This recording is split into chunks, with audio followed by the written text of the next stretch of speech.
यदि तपाईँको छोरा अथवा छोरी 12 देखि 18 वर्षको हुनुहुन्छ भने चाहिँ यो भिडियो चाहिँ एकदम इम्पोर्टेन्ट हुन गइरहेको छ तपाईँको लागि होइन। नर्मली यो 12 देखि 18 यो टिनेजको टाइममा चाहिँ बच्चाहरूलाई तपाईँको बाबु अथवा नानीहरू चाहिँ एकदमै धेरै चेन्ज भएर गुज्रिरहेको हुन्छ है। मेन भनेको चाहिँ एउटा चाहिँ अब फिजिकल्ली बडी चेन्ज भइरहेको हुन्छ, इमोसनली एकदमै चेन्ज भएको हुन्छ बच्चाहरू है। यो टाइममा धेरै बच्चाहरूको इमोसन्स एकदम फ्लक्चुएट हुन्छ, तल माथि झड्किने के हुने होइन, चेन्ज हुन्छ। अनि अर्को भनेको हर्मोनहरू एकदम फ्लक्चुएट हुन्छ यो टाइममा है, धेरै कुराहरू चेन्ज हुने टाइम हो।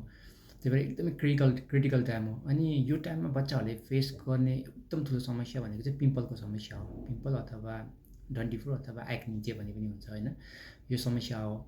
अनि यसले गर्दा बच्चाहरूलाई धेरै नै असर गरेको हुन्छ। धेरै जसो बच्चाहरूलाई कुनै न कुनै समयमै यो टाइम फ्रेममा चाहिँ पिम्पलले दुःख देखाउने हुन्छ होइन। कसैको धेरै हुनसक्छ, कसैको कम हुनसक्छ। तर एक्नीको सम्बन्धमा गुड न्युज चाहिँ के छ भने चाहिँ हामीले केही कुराहरू राम्रोसँग फलो गऱ्यो भने यसलाई धेरै हदसम्म कन्ट्रोल गर्न सकिन्छ है। पहिलो कुरा भनेको चाहिँ हामीले न्युट्रिसन हुन्छ। न्युट्रिसन भनेको हामीले चाहिँ हामीले के कुरा खान्छौँ त्यो कुरा चाहिँ राम्रोसँग फलो गर्न सक्यो भने हामीले एक्नीलाई चाहिँ धेरै हदसम्म कन्ट्रोल गर्न सक्छौँ। एउटा कुरा भनेको धेरै अइली कुराहरू खानु हुँदैन, अर्को भनेको धेरै यो जङ्क फुडहरू, अनि त्यसपछि अर्को भनेको सुगरी कुराहरू, चिनी बढी हालेको कुराहरू चाहिँ एकदमै कम गर्नुपर्छ है। यसले यो चाहिँ अब इन्फ्लामेटरी फुड हुन्छ, यसले गर्दा चाहिँ हाम्रो एक्नीहरू अझै बढी आउन सक्छ। दोस्रो नम्बर भनेको हामीले रेगुलर एक्सर्साइजहरू मेन्टेन गर्नुपर्छ। हामीले रेगुलर एक्सर्साइजहरू गर्दाखेरि चाहिँ के फाइदा हुन्छ भन्दाखेरि चाहिँ हामीले एक त हाम्रो हर्मोनको ब्यालेन्सलाई हेल्प गर्छ होइन।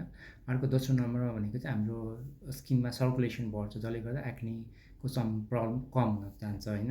तेस्रो नम्बर भनेको हाम्रो स्किनको हेल्थ, हाम्रो स्किनको क्लिनिनेसलाई चाहिँ केयरफुल हुनुपर्छ। हामीले स्किनलाई सफा गरिराख्नुपर्छ है। धुलोमा गएपछि हामीले धुवा धुलोमा गएपछि यसलाई सफा गर्नु पऱ्यो, छोइराख्नु भएन। हाम्रो पिम्पल भएको एरियामा पिम्पललाई निच्याउनु भएन होइन।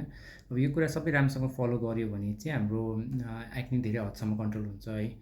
अब अर्को कुरा एकदम बुझ्नुपर्ने कुरा के छ भन्दाखेरि चाहिँ कति केसमा चाहिँ एक्नीहरू एकदमै सिभियर हुनसक्छ, एकदमै दुखाइहरू हुने एक्नी हुनसक्छ, एकदमै बढी आउनसक्छ, अनि दागहरू बस्न सक्छ है।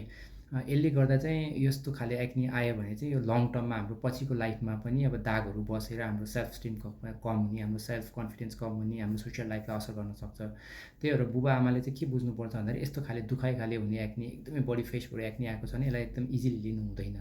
यस्तो केसमा चाहिँ हामीले डक्टरलाई भेटेर प्रपर ट्रिटमेन्ट गऱ्यो भने चाहिँ यो धेरै हदसम्म कन्ट्रोल गर्न सकिन्छ है।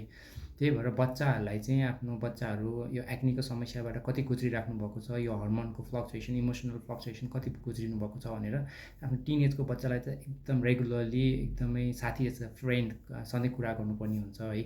आफ्नो नट एज अ प्यारेन्ट होइन, उनीहरूलाई आफ्नो साथी जसरी कुरा गर्नुभयो भने हामीले बच्चाहरूले फेस गर्ने इमोसनल सोसियल अनि त्यसपछि अरू चेन्जेसहरू के भइराखेको छ बडीमा, त्यो कुराहरूलाई चाहिँ धेरै हदसम्म बच्चाहरूलाई साइकोलोजिकली हामीले स्टेबल बनाउन सक्छौँ। Thank you.